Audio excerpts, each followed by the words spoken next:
Sa Iba, Zambales, binuntutan ng gwardya ang isang mistulang buntis sa loob ng shopping center. Matapos noon, dinala siya sa opisina ng pamilihan at doon nabisto na iba pala ang nasa loob ng kanyang tiyan. Grabe! Ang ipinanganak ng babae.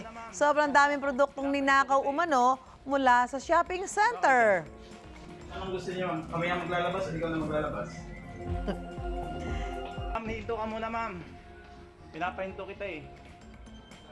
Yan ang pag-uusapan natin sa Kapuso sa Batas. Good morning, Atty. Gabby Concepcion. Good morning din, Ate Sue. Grabe ito, no? Talagang nanganak siya sa shopping center. Napapanood ko yan dati pa, pero totoo palang may mga ganyang nangyayari. Pero ang galing nila, no? Kung paano nila nagagawa. Kadami-dami. Attorney, shopping season pa naman ngayon. Ano maaari kaharapin ng mga gumagawa ng shoplifting?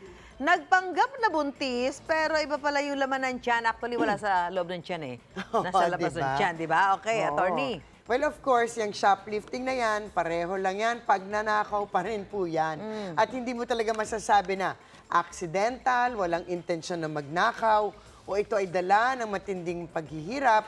Kasi talagang nakatago sa loob ng kanyang damit. Sari-saring gamit talaga, hindi naman pagkain o inumin. So parang walang excuse pag nanakaw. Plain and simple po yan.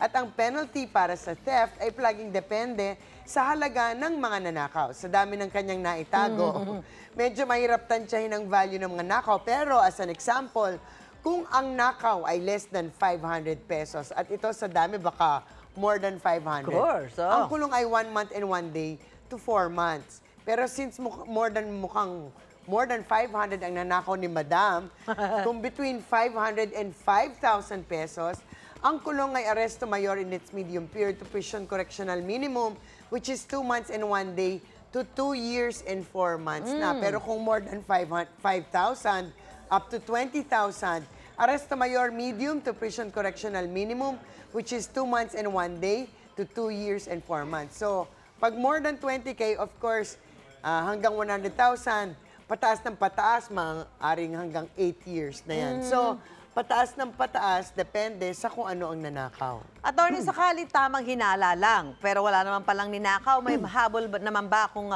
napagbintangan lang kung sakali ba, katulad sinundan, dinala sa opisina, Naku, paano kung sinundan ka, di ba? Walang Laking nakita. kahihiyan. Walang nakita, di ba? Anong pwedeng gawin? Well, depende naman yan. Case-to-case basis talaga yan. Kasi in the usual run of things, hindi ka naman siguro bubuntunan at paghihinalaan unless meron kang suspicious na ginagawa. Pero ganun pa man, dapat ang pagtrato sa inyo, mahinahon, tahimik, hindi makakatawag pansin ng ibang tao. Kasi nga, kung kayo yung nanghaharas naman, baka kayo ang kasuhan ng inosenteng naakusahan ninyo. So, maaari kayong makasuhan for damages kung yung paraan, di ba, masyado yung pinahiya yung isang tao dahil sa maling akala o akusasyon. Kaya meron isang lumang kaso na umabot sa Korte Suprema kung saan yung isang lalaki na-accuse nga ng shoplifting kasi kumuha siya ng maliit na file dun sa grocery. Tapos linagay niya sa bulsa kasi nga sabi niya, kung ilalagay ko sa cart, mahuhulog lang. So, linagay niya dito na yung mas malaking part ng file, naka-obvious. Hindi niya tinatago eh. Pero habang naglalakad sila sa grocery ng misis niya, meron sila nakahuntahan. Kaya nung siguro na-distract na siya, nung nag-check out na sa grocery, nalimutan niya. Sinita siya nung gwardiya, sabi ng gwardiya, "Sir, mukhang may nakatago sa bulsa ninyo." Ay, sabi niya, "Hindi, babayaran ko kaagad." Pero hindi siya pinayagan. Eventually, napatunayan nga na wala naman siyang criminal intent. Kaya hindi naman siya kinulong.